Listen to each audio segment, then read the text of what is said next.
আল্লাহ রাসূল অভিশাপ করেছেন, লানত দিয়েছেন আন্নাইহা ওয়াল মুস্তামিআতা, যারা মাতাম করে এবং মাতাম শ্রবণ করে।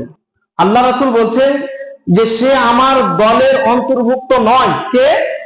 যে শোকের সময়, কষ্টের সময়, বিপদের সময় তার গালে আঘাত করে, শরীরে আঘাত করে তার কাপড় চোপড় ছেড়ে ফেলে, সে আমার দলভুক্ত নয়।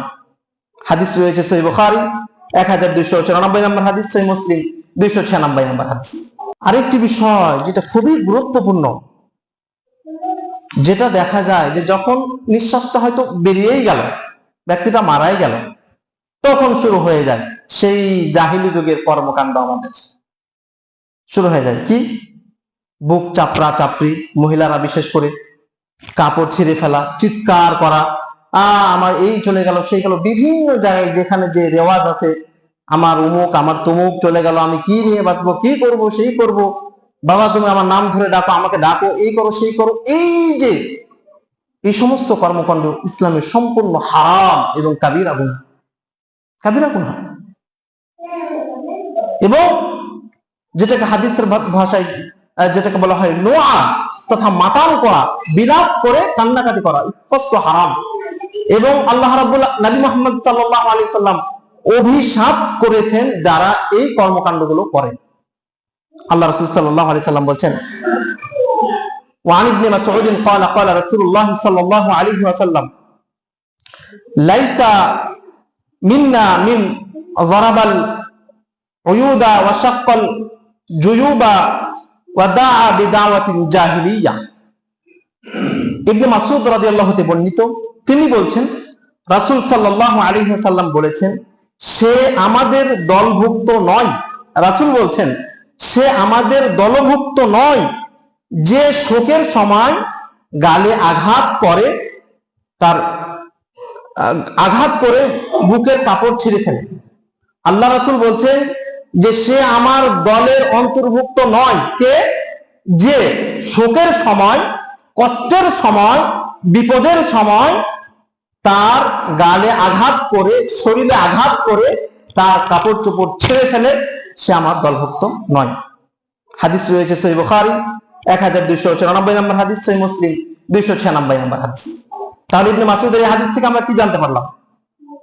যে শোকের সময়, যে কোনো শোক হতে পারে, আপনার কেউ আত্মীয় স্বজন মারা গেছে, বা অ্যাক্সিডেন্ট করেছে, বা বড় বিপদে হয়ে পড়েছে, বা আরো কোনো ক্ষতিগ্রস্তের সম্মুখীন হয়েছে, শোক যাকে বলা হয়, এই শোকের সময় যদি কোনো মানুষ এই কাজ করে, আল্লাহ রাসূল বলছেন সে আমার দলভুক্ত নয়, সে আমার দলভুক্ত নয়। এবং এই জাহিলিয়াতের ডাকের ন্যায় তারা সাড়া দেয়, তথা এই যে কর্মকাণ্ডগুলো জাহিলি যুগে এটা প্রচলিত ছিল।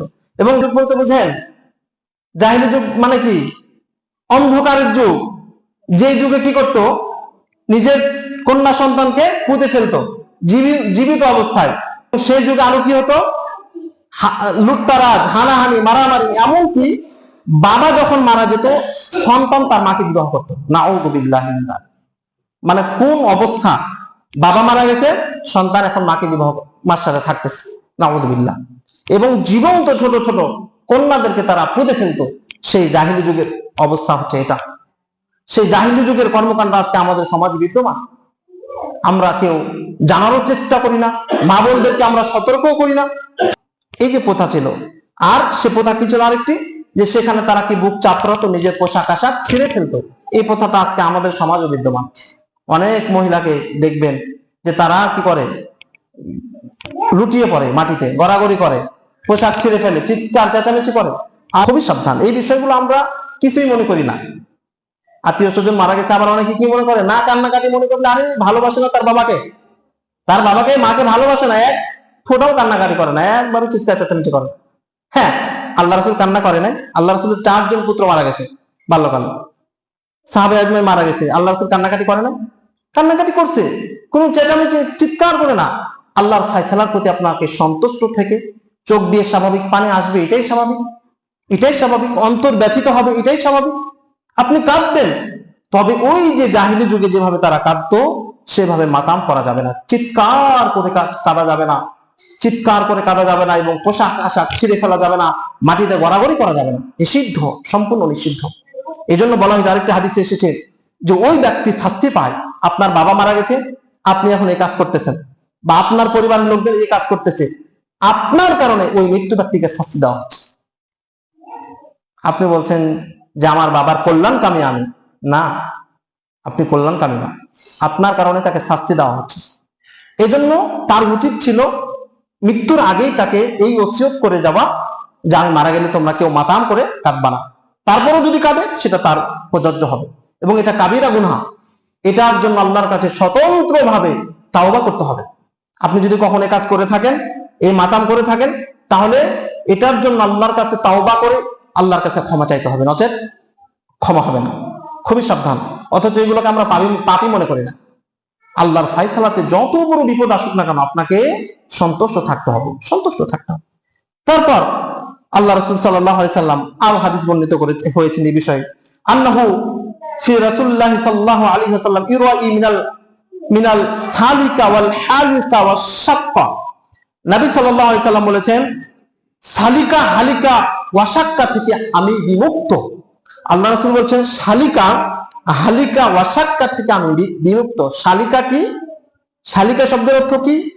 শালিকা হলো সেই নারী যে মুসিবতের সময় উচ্চ স্বরে আওয়াজ করে।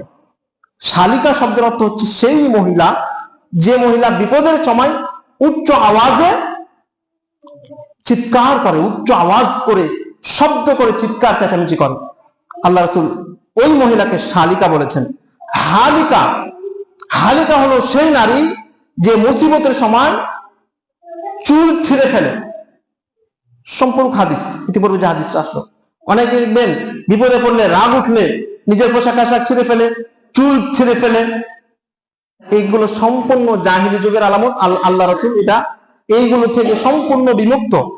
তারপর আল্লাহ রাসূল বলছেন শাক্কা, শাক্কা হলো সেই নারী যেই মুসিবতের সময় তার কাপড় ছিঁড়ে ফেলে।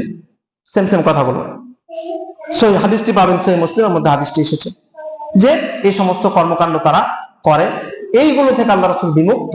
তাহলে আমাদের উচিত হবে, বিশেষ করে এইগুলো করে মেয়েরা, মা বোনেরা। এই জন্য এখানে আল্লাহ রাসূল তিন ক্ষেত্রে নারীদেরকে বলেছেন। পুরুষ মানুষ খুব কমই করে, তারপরে করে কিছু কিছু ক্ষেত্রে। বিশেষ করে অনেকে পুরুষকে দেখেছে যখন রাগ উঠে, রাগ কন্ট্রোল না করতে পারে নিজের পোশাক আশাক ছিঁড়ে ফেলে। এটা যদি সে করে, সম্পূর্ণ এটা জাহিলি যুগের সে কর্মকাণ্ড, এটা করলো। এবং ওই ব্যক্তির উপর আল্লাহ রাব্বুল আলামিন নবী মুহাম্মদ সাল্লাল্লাহু আলাইহি ওয়াসাল্লাম অভিশাপ করেছেন, লানত করেছেন। তাহলে অবশ্যই এই বিষয়টি আমরা খেয়াল রাখবো যে মৃত্যু, যখন কোনো ব্যক্তি যদি মৃত্যুবরণ করে, আমরা বিলাপ করব না। এমনিতেই কান্নাকাটি আসবে, কান্না আসবে, চোখ দিয়ে পানি বের হবে, অন্তর ব্যথিত হবে, কিন্তু কোনো শব্দ করে চিৎকার চেঁচামেচি করা যাবে না। আল্লাহ তাআলা বলেছেন সূরা বাকারার 155 এবং 57 নম্বর আয়াতে, ওয়ালা নাবলু ওয়ান্নাকুম বিশাইইন মিনাল খাউফি ওয়াল জু'i ওয়া নাকসিন মিনাল আমওয়ালি ওয়াল আনফুসি ওয়াত তামারাত ওয়া বাশশিরিস সাবিরিন। আমি তোমাদেরকে পরীক্ষা করব ভয়, ভীতি, ক্ষুধা, দারিদ্রতা, মৃত্যু, সন্তান নষ্ট, যাবতীয় বিষয় দিয়ে, যাবতীয় বিপদ।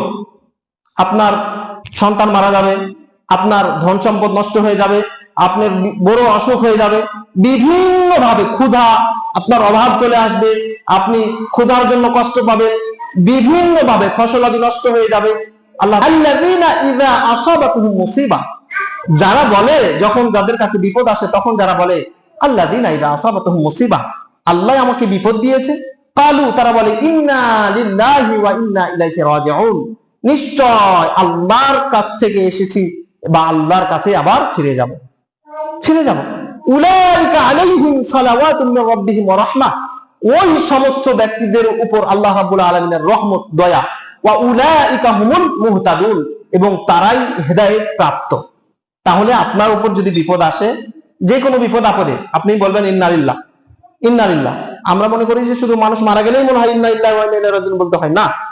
যে কোনো বিপদ আপদ আপনি, মানে বিপদ, যতগুলো বিপদ আছে, পায়ে ওষুধ খেয়েছেন ইন্না লিল্লাহ পড়েন, একটা বিপদ শুনেছেন, অ্যাক্সিডেন্ট করেছে, আরো যে কোনো বিপদ আপদ, ধন সম্পদ নষ্ট হয়েছে, আপনি ইন্না লিল্লাহ।